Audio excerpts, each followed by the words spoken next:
Glória a Deus, vamos iniciar a nossa transmissão, onde iremos fazer a leitura no Evangelho de Lucas, capítulo 15, versículo 11 em diante, que diz: Um certo homem tinha 2 filhos, e o mais jovem deles disse ao pai: Dai-me a parte da fazenda que me pertence.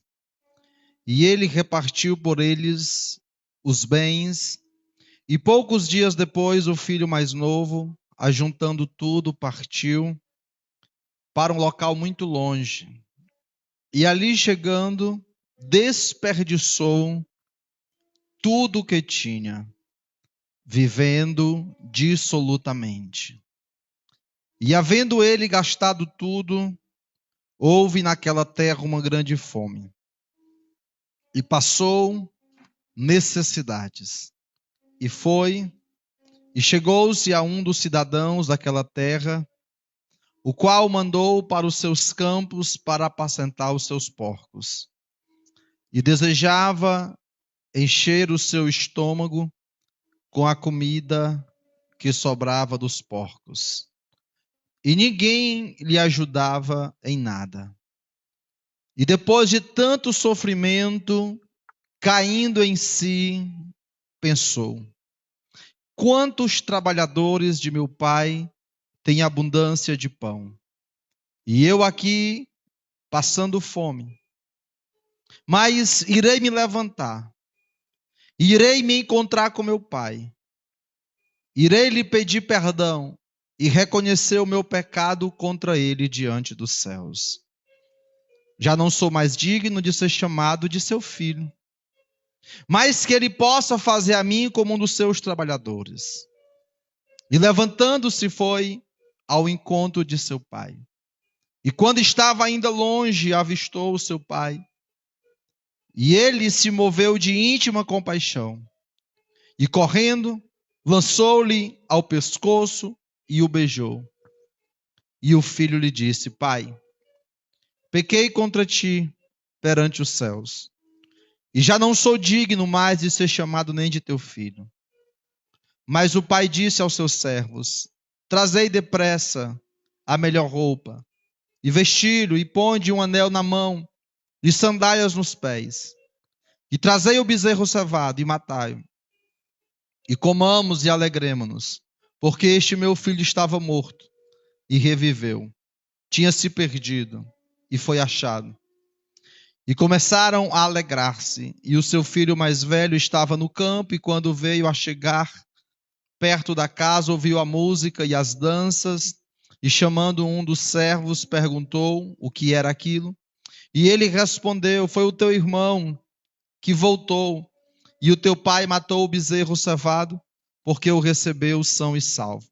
Mas ele se revoltou e não queria entrar. E saindo o pai, conversava com ele. Mas respondendo ele, disse ao pai: eis que te sirvo há muitos anos, sem nunca ter desobedecido o teu mandamento. E nunca me deste um cabrito, para alegrar-me com os meus amigos. Vindo, porém, este teu filho, que desperdiçou os nossos bens com as meretrizes, o Senhor vai e mata o bezerro cevado. E ele respondeu: Filho, tu sempre estás comigo, e todas as minhas coisas são tuas. Mas era justo alegrarmos-nos e regozijarmos-nos, porque este teu irmão estava morto, e hoje vive. Tinha se perdido, e foi encontrado.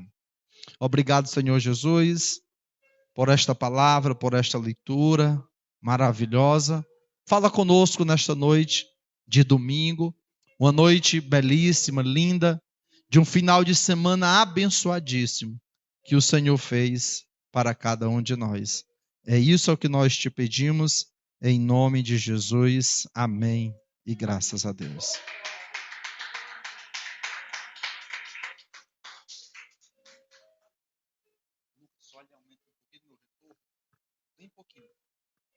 Glória a Jesus. Já queria cumprimentar todos os nossos ouvintes que nos escutam através das redes sociais, através das nossas transmissões. Que o Senhor possa abençoar ricamente a cada um de vocês. Eu já quero pedir que quem puder colaborar conosco, compartilhando a nossa transmissão, mandando o link para os seus grupos, para que essa mensagem possa alcançar mais vidas, o máximo de pessoas possíveis. Como também vocês podem estar curtindo, vocês podem estar comentando, interagindo conosco, e com certeza Deus irá honrar o empenho de cada um que está aí participando.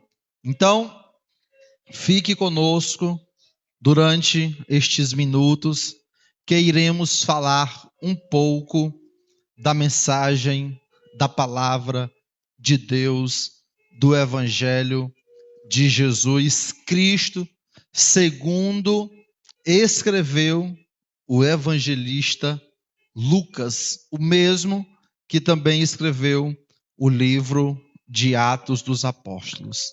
Queridos, é maravilhoso poder falar acerca deste texto, desta parábola, que se encontra no capítulo 15, do versículo 11 até o último versículo do capítulo 15. O texto que é muito conhecido como a parábola do filho pródigo. Mas este texto, queridos, ele é o semblante, ele é o retrato, ele é o espelho de muitos. Quantas pessoas um dia já tiveram uma vida abençoada, uma vida feliz, uma vida próspera, onde tudo ia bem, onde a paz reinava. Mas parece que a gente, ser humano, muitas vezes não sabe se aquietar, ou não sabe se contentar com aquilo que Deus nos dá. Logicamente que nós não temos como mensurar os bastidores da vida desta família. Esta família em que a Bíblia nos retrata um pai de família com 2 filhos. Provavelmente aquele homem era viúvo, porque naquela época raramente, principalmente no meio dos judeus, era muito raro um caso de divórcio. Assim como, infelizmente, em nossa sociedade, é muito difícil quem já não tenha passado por um divórcio. Infelizmente, por uma separação. Mas esta geração e esta sociedade tinha uma cultura totalmente diferente da nossa. Não criticando quem, por algum motivo, necessitou se divorciar ou se separar. Porque já tem o ditado popular que diz que antes só do que mal acompanhado. Então, muitas vezes a gente erra, muitas vezes a gente escolhe mal, muitas vezes a gente se precipita, não escuta a voz de Deus, e aí passa por momentos como estes. Mas aí, queridos, o que é que acontece?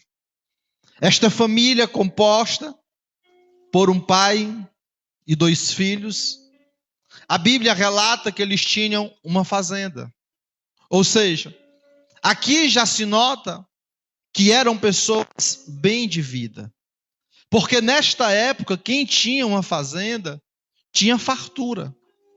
Já não tinha nenhuma necessidade alimentar. Ou seja, não passava fome. E provavelmente tinham uma vida, vamos assim dizer, razoável.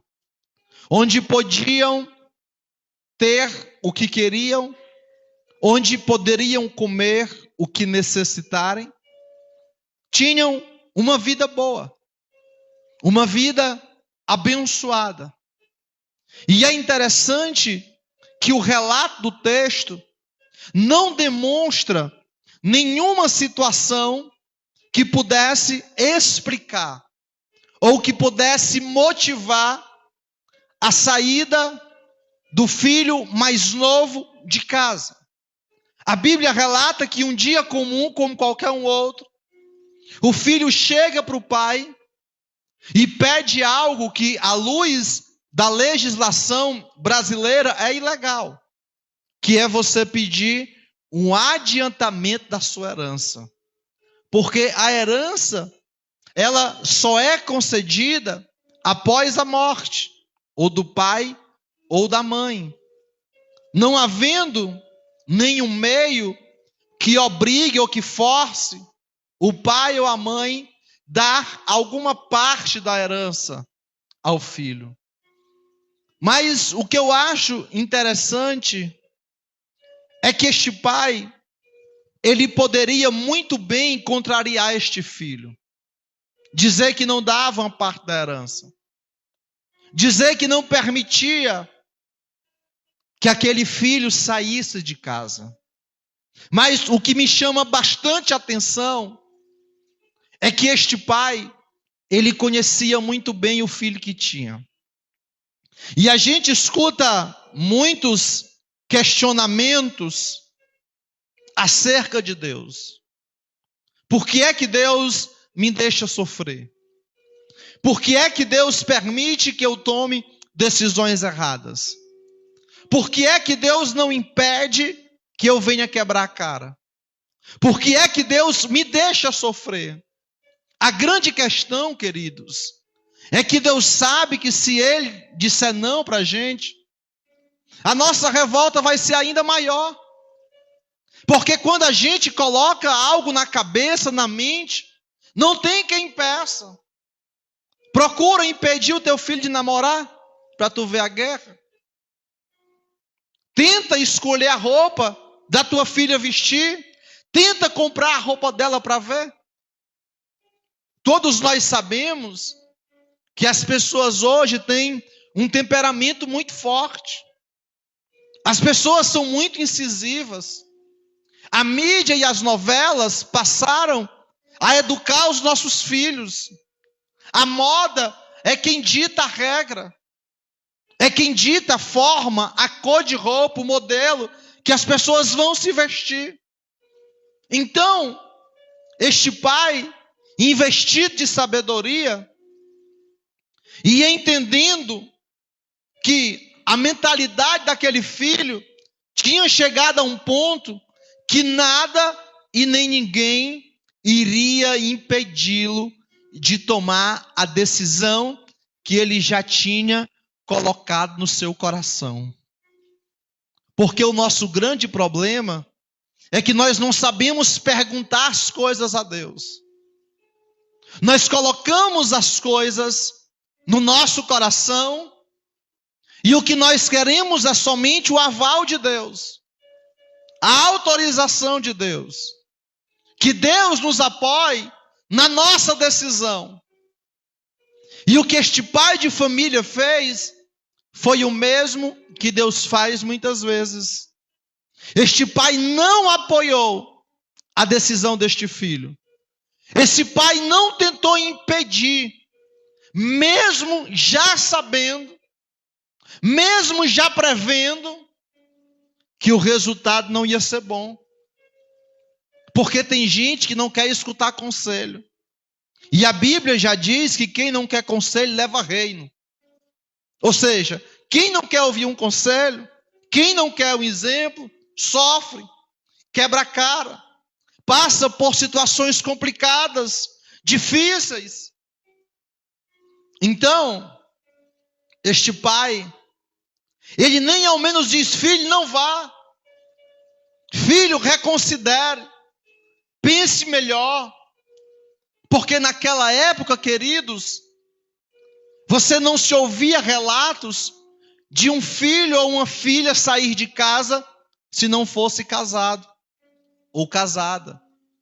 Pela cultura judaica da época, geralmente os filhos só saíam de casa quando casavam, quando iam construir outra família. Não havia outro motivo para que um filho pudesse sair de casa. Só, queridos, que este filho pense em sair de casa porque ele estava ludibriado com o mundo. Ele já estava atraído pelo pecado. Ele já estava fantasiado pelos prazeres da vida. E o que é que faz alguém sair da igreja, pastor? São tantos motivos. São tantas coisas. A grande questão, sabe o que é? É que nós nunca nos satisfazemos com o que nós temos. Nós sempre achamos que a vida do vizinho é melhor do que a nossa. Nós sempre achamos que os filhos deles são melhores do que os nossos. Que a vida dele, o emprego dele, o carro, a casa, é melhor do que a nossa. E quando a gente faz isso, a gente deixa de valorizar o que Deus nos deu. A gente passa a não enxergar as preciosidades que Deus entregou em nossas mãos. A gente fica cego. A gente se enche de uma ingratidão para não perceber que Deus nos deu o melhor. Se nós lembrarmos aqui da parábola dos talentos, Deus deu 1 talento para uma pessoa, deu 2 para outro, e deu 5 para outros. E quando Jesus encerra a frase, ele diz: conforme a capacidade de cada um. Então, o que você recebeu, o que eu recebi, o que nós recebemos, foi de acordo com a capacidade de cada um. Mas, pastor, eu tenho capacidade de dirigir uma Hilux, um carro novo. Ora, se você não está cuidando nem do velho que você tem, imagine do novo. Então, por aí, você começa a tirar as coisas. Pode ter certeza que Deus não é injusto. Pode ter certeza que se Deus te deu algo, é porque no momento é este algo que é para você estar. Eu não estou aqui dizendo que a sua vida amanhã não pode mudar. Eu não estou aqui falando que a sua trajetória não pode ter uma grande reviravolta. O que eu estou aqui dizendo é que nós precisamos valorizar o que nós temos, o que Deus nos deu, para que nós possamos receber aquilo que nós sonhamos, aquilo que nós planejamos, aquilo que nós desejamos, aquilo que nós queremos. Então, queridos, este filho não tem jeito. A convivência com o irmão, os laços afetivos não foram suficientes para prendê-lo no seu lar. O laço afetivo com seu pai e talvez a ausência da mãe também não foram suficientes para segurar aquele filho naquela casa, naquele lar. E é por isso que muitas vezes saem das igrejas e não olham para trás. Não reconhecem como chegaram. Não reconhecem todo o processo que passaram para hoje serem quem são. Pessoas instruídas, pessoas equilibradas espiritualmente, pessoas que adquiriram vivência, sabedoria, inteligência, pessoas que tiveram várias experiências com Deus, mas quando dá uma louca na cabeça, eu vou embora, vou sair, o meu tempo aqui acabou, eu preciso ir embora. E aí vai. E aí este filho, ele vai embora da casa do pai.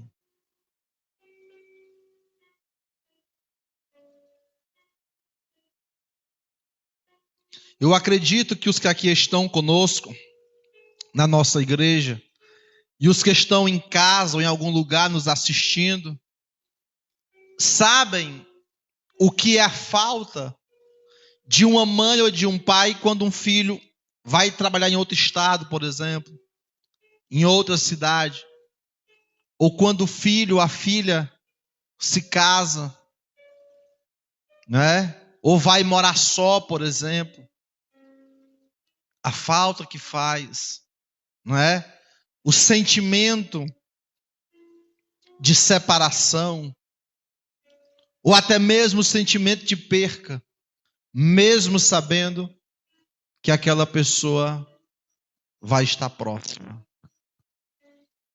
E aí, queridos, aquele jovem vai embora. E aí a Bíblia relata que quando ele vai embora, ele vai para uma terra bem longe.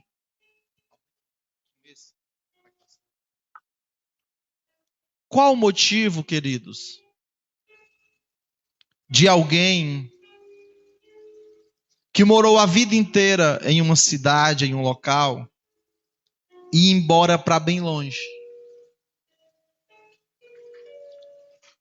A grande questão, queridos, é que quando o mundo, o pecado, nos fisga, ele quer nos levar para bem longe de Deus. Este jovem vai para bem longe, para ficar mais difícil o seu retorno. Observe, puxe neste momento pela sua memória a lembrança de pessoas que você conhece, que eram da igreja, que louvavam, que pregavam, que eram uma bênção, que evangelizavam. Como passa a ser o comportamento dessas pessoas quando saem da igreja? A grande maioria vão beber, vão se prostituir, vão para festas. Eles passam a cometer todo o avesso do que eles faziam quando estavam na presença de Deus. Ou seja, eles vão para bem longe de Deus, para que o seu retorno seja mais difícil, para que a vergonha seja maior, para que o impedimento, o distanciamento impeça qualquer possibilidade de reconciliação, de perdão, de retorno. E aí, queridos, este jovem, sem muita experiência, sem muita vivência, vai morar em uma terra bem distante. E a Bíblia diz que lá ele desperdiçou tudo o que tinha em uma vida dissoluta. Ou seja, em uma vida errada, em uma vida de pecados, em uma vida de prazeres carnais, em uma vida mundana, em uma vida que desagrada a Deus, em uma vida que aborrece a Deus, que chateia a Deus, que coloca o ser humano em uma situação antagônica à de Deus, contrária aos princípios do Senhor, distante de todos os ensinamentos que ele tinha recebido do seu pai.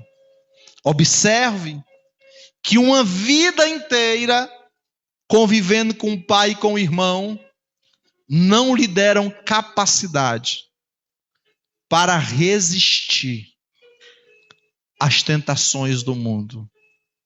É por isso, queridos, que nós precisamos estar sempre próximos de Deus. É por isso que muitas vezes eu pego muito no pé dos irmãos aqui da igreja quando faltam os cultos, quando não vêm para a igreja. Por quê? Porque ninguém se distancia de uma hora para outra. É aos poucos. É aos poucos que a gente passa a não sentir mais falta. É aos poucos que a gente vai se acostumando com a ausência. É aos poucos que a gente vai se desligando, se distanciando. Talvez esse jovem, já há muito tempo, já viesse se isolando do pai, já viesse não conversando muito com o irmão, não participando dos almoços na mesa, não tomando café junto, não compartilhando os sentimentos, os pensamentos, os projetos, os sonhos. Por quê? Porque na sua mente, no seu coração, já tinha o desejo e a vontade de ir embora, de partir, de fazer coisas erradas. Só que ele errou nos seus cálculos, porque ele não mensurou as consequências que as suas atitudes erradas iriam lhe trazer. Por quê, pastor? Porque o pecado, queridos, ele ofusca de nós essa parte. O pecado só mostra os prazeres. O pecado só mostra a suposta diversão. O pecado só mostra a suposta alegria. Mas ele não mostra o amanhã. Ele não mostra as consequências de festas, de drogas, de prostituição. Ele não mostra as consequências das farras, das traições. Nada disso ele não mostra. Ele simplesmente demonstra as coisas aparentemente boas. Aquilo que vai preencher o nosso ego. Aquilo que vai preencher, queridos, aquilo que o ser humano mundano gosta. Mas, de forma nenhuma, mostra este mesmo ser humano no fundo do poço. De forma nenhuma mostra este ser humano sem nada. Observe, queridos, que o que este jovem estava gastando era uma vida inteira de trabalho duro, de dedicação, de esforço. E rapidamente aquilo vai embora. Porque o pecado é como a confiança. A gente demora a conquistar, mas para perder é bem ligeirinho. É bem rapidinho. E reconquistar a confiança é uma subida em muitos degraus. E ainda com a incerteza de não dar mais certo. Porque tem pessoas que, ao terem sua confiança traída, nunca mais trairão. Então, você que está aí no ar, que Deus te abençoe em nome de Jesus. Compartilhe essa mensagem para os seus amigos em nome de Jesus.